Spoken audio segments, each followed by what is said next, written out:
Hi everyone, welcome to our channel Konaseema రుచులు. ఈరోజు మన వీడియోలో రాగి తోప చూపిస్తున్నానండి. చాలా రుచిగా ఉంటుంది, చాలా సింపుల్గా చేసుకోవచ్చు. ఎప్పుడైనా స్వీట్ తినాలి అనిపిస్తున్నప్పుడు అప్పటికప్పుడు సింపుల్గా చేసేసుకోవచ్చు. రాగి తోపకి చిన్న కప్పుతో 1 కప్పు రాగి పిండి తీసుకున్నాను. ఇది మనకి క్వాంటిటీ ఎక్కువే అవుతుందండి.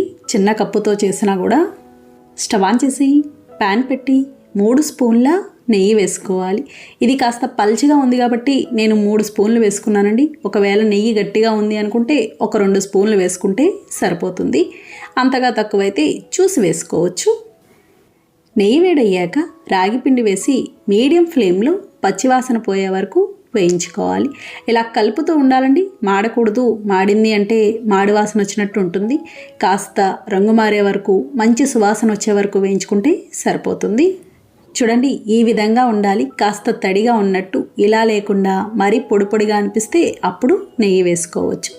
చూడండి, ఇది ఇలా బాగా వేగింది కదా, ఇలా వేగితే సరిపోతుంది. ఇప్పుడు ఇది గిన్నెలోకి తీసుకోవాలి. మనకి వేగినట్టు తెలుస్తుందండి. ఇప్పుడు అదే ప్యాన్లో 1 కప్పు రాగి పిండికి అదే కప్పుతో 2 కప్పుల బెల్లం, 2.5 కప్పుల నీళ్లు పోసుకోవాలి. తీపి కరెక్ట్గా సరిపోతుంది.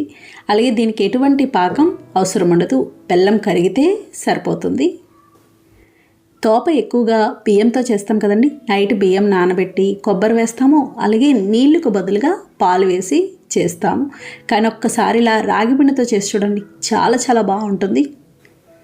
చూడండి, బెల్లం ఇలా కరిగింది కదా. బెల్లం ఇలా కరిగాక 1 కప్పు రాగి పిండికి అదే కప్పుతో 1 కప్పు ఎండు కొబ్బరి తురుము వేసుకోవాలి. ఒకవేళ ఎండు కొబ్బరి తురుము లేకపోతే పచ్చి కొబ్బరి అయినా వేసుకోవచ్చు. ఇందులో 4 యాలకులు వేసి కలుపుకోవాలి. ఒక్క మరుగు రానిస్తే సరిపోతుందండి, ఎక్కువ ఉడకాల్సిన అవసరం కూడా ఉండదు. మీరు ఎండు కొబ్బరి అయినా పచ్చి కొబ్బరి అయినా తురుములా చేసి వేస్తే బాగుంటుంది. క్యారెట్ తురుమేది ఉంటుంది కదండి, దాంతో తురుముకుంటే సరిపోతుంది. చూడండి, ఇది ఒక్కసారి ఇలా ఉడికింది కదా, ఇలా ఉడికితే సరిపోతుంది. ఇప్పుడు ఇందులో మనం ముందుగా వేయించుకున్న రాగి పిండి వేసి లో ఫ్లేమ్లో కలుపుకోవాలి. వెంటనే దగ్గర పడిపోతుంది, ఉండలు లేకుండా కలుపుకోవాలి. ఇది పూర్తిగా దగ్గర పడేంత వరకు కూడా కలుపుతూనే ఉండాలి, అడుగు అంటకుండా ఉంటుంది. పెద్ద టైం కూడా పట్టదు. చూడండి, ఇది ఇలా బాగా దగ్గర పడింది కదా, ఈ విధంగా ఉండాలి. ఇలా దగ్గర పడ్డాక ఇంకొక స్పూన్ నెయ్యి వేసి కలుపుకోవాలి. నెయ్యి కూడా మరీ ఎక్కువేం పట్టదండి. నేను వేయించడానికి 3 స్పూన్లు వేశాను, ఇక్కడ 2 స్పూన్లు వేశాను. అంటే మొత్తానికి 5 స్పూన్ల నెయ్యి పట్టింది. చూడండి, ఇది ఇలా బాగా కలుపుకున్నాం కదా. ఇప్పుడు మళ్ళీ ఇంకొక స్పూన్ నెయ్యి వేసి కలుపుకోవాలి.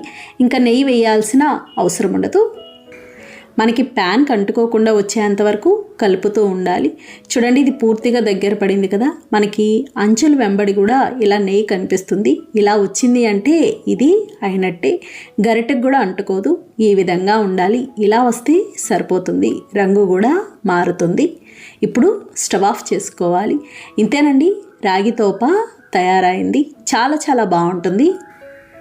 ఇలా రాకుండా స్టవ్ ఆఫ్ చేసామనుకోండి, తింటున్నప్పుడు నోటికి అంటుకున్నట్టు ఉంటుంది. అలాగే మనకి స్వీట్ 2 రోజుల వరకు ఉంటుందండి, అస్సలు పాడవదు. చూసారు కదా ఫ్రెండ్స్, చాలా సులభంగా తయారు చేసుకున్నాం. నచ్చిందండి వీడియో? మీకు నచ్చితే లైక్ చేయండి, షేర్ చేయండి, కామెంట్ చేయండి. Thank you for watching.